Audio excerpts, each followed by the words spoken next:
আলোচনা কৰিম বৰ্গমূল অৰ্থাৎ স্কয়াৰ ৰুট আমি জানো 5 ৰ বৰ্গ কৰিলে পাও 25 অৰ্থাৎ ইয়াক আমি বিপৰীতভাৱে লিখিলে পাম 25 ৰ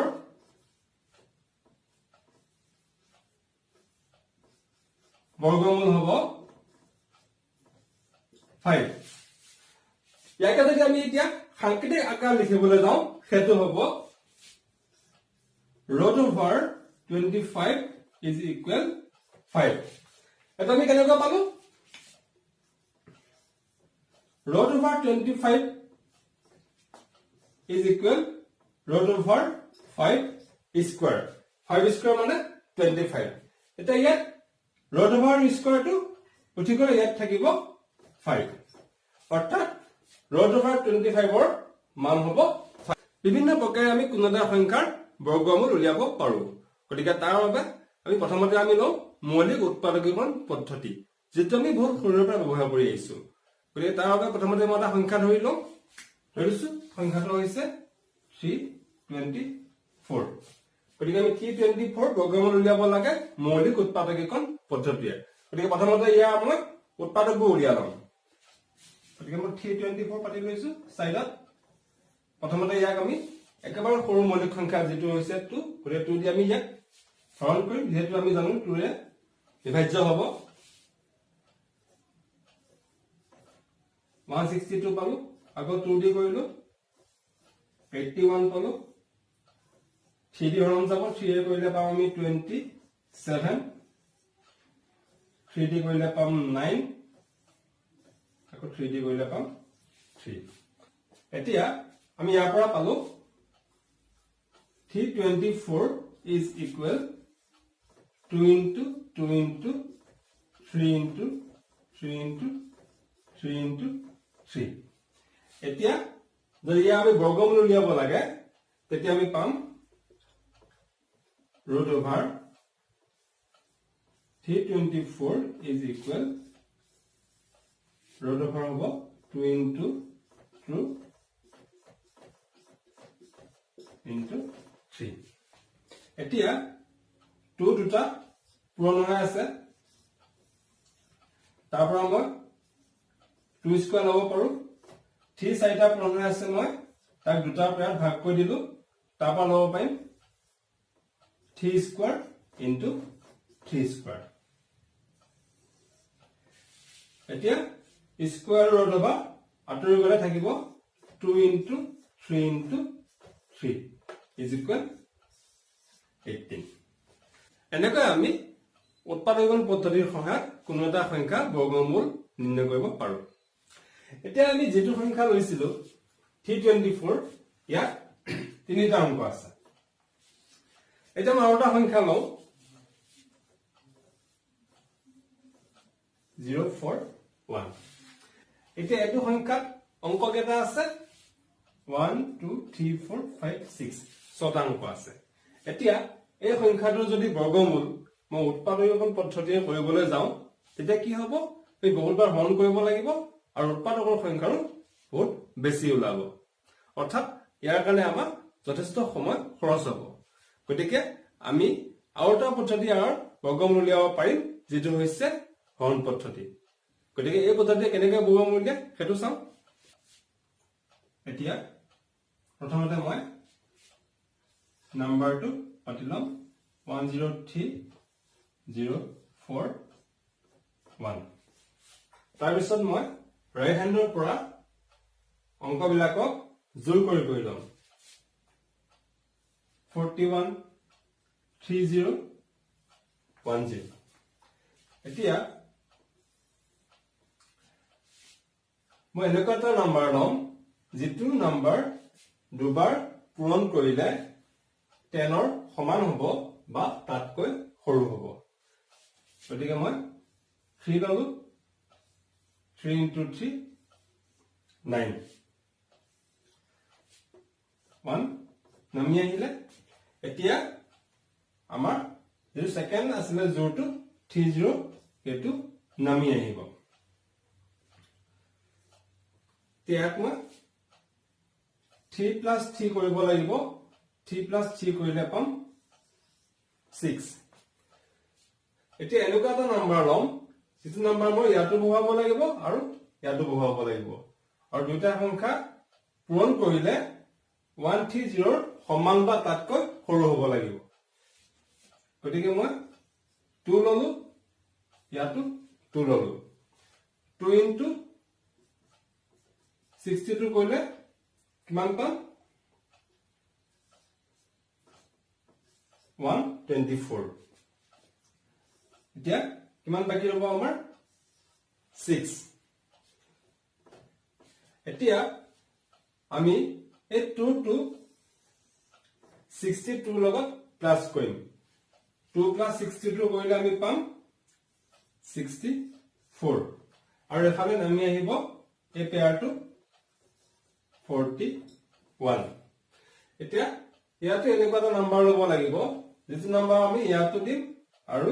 ইয়াতো বহাব লাগিব আৰু দুইটা পূৰণ কৰিলে ইয়াৰ সমান বা তাতকৈ সৰু হ'ব লাগিব গতিকে মই ইয়াত 1 ললো আৰু ইয়াতো 1 বহাই দিলো 1 into 641 মানে হৈছে 641 গতিকে আমি পালো যে 103041 ৰ বৰ্গমূল 321 এটাকে বৰ্গমূল 103041 is equal হ'ব 321 এতিয়া এটো পদ্ধতিৰ সহায়ত আমি দশমিকত থকা সংখ্যাৰ বৰ্গমূল নিৰ্ণয় কৰিব পাৰো তাৰ এটা উদাহৰণ এটা চাও এটা মই সংখ্যা এটা ধৰি লৈছো দশমিক থকা 561.69 দশমিক থকা সংখ্যাৰ ক্ষেত্ৰত দশমিকৰ আগৰখিনি মই সোঁফালৰ পৰা যোগ কৰিম 61 আৰু 5 আৰু দশমিকৰ পিছৰখিনি বাওঁফালৰ পৰা যোগ কৰিম 69 যদি ইয়াত আৰু এটা অংক থকা হলে ধৰিছো মই 1 এটা আছে তেতিয়া আমি 0 দি পলা আৰু এটা যোগ কৰি লব পাৰো কিন্তু যেহেতু ইয়াত নাই গতিকে এটো মই মচি দিছো এতিয়া মই এনেকুৱা এটা নম্বৰ লম যেটো নম্বৰ দুবাৰ পূৰণ কৰিলে 5 ৰ সমান হ'ব বা তাতকৈ সৰু হ'ব গতিকে মই 2 ললো 2 into 2 4 1 বাকি ৰৈছে এতিয়া নেক্সট পেয়াৰটো 61 টো নামি আহিছে এতিয়া 2 plus 2 কৰিম 2 plus 2 4 এতিয়া ইয়াত এনেকুৱা এটা নম্বৰ লম যেটো নম্বৰ ইয়াতো বহাব লাগিব আৰু ইয়াতো বহাব লাগিব আৰু দুইটা পূৰণ কৰিলে 161 ৰ সমান বা তাতকৈ সৰু হ'ব লাগিব এতিয়া মই 3 ললো ইয়াতো 3 ললো 43 into 3 9 12 বাকি থাকিলে 32 এতিয়া দশমিকটো ওপৰলৈ দিম আৰু পিছৰ যোগটো আমি নম্বৰ লাইলো 69 এতিয়া 3 plus 43 কৰিলো 46 পাম এতিয়া এনেকুৱা এটা নম্বৰ লম যেটো নম্বৰ ইয়াত আৰু ইয়াত বহালে আমি পূৰণ কৰিলে 3 to 6 ৰ সমান বা তাতকৈ সৰু হ'ব লাগিব গতিকে মই 7 ললো এটা 70 কৰিলে আমি পাম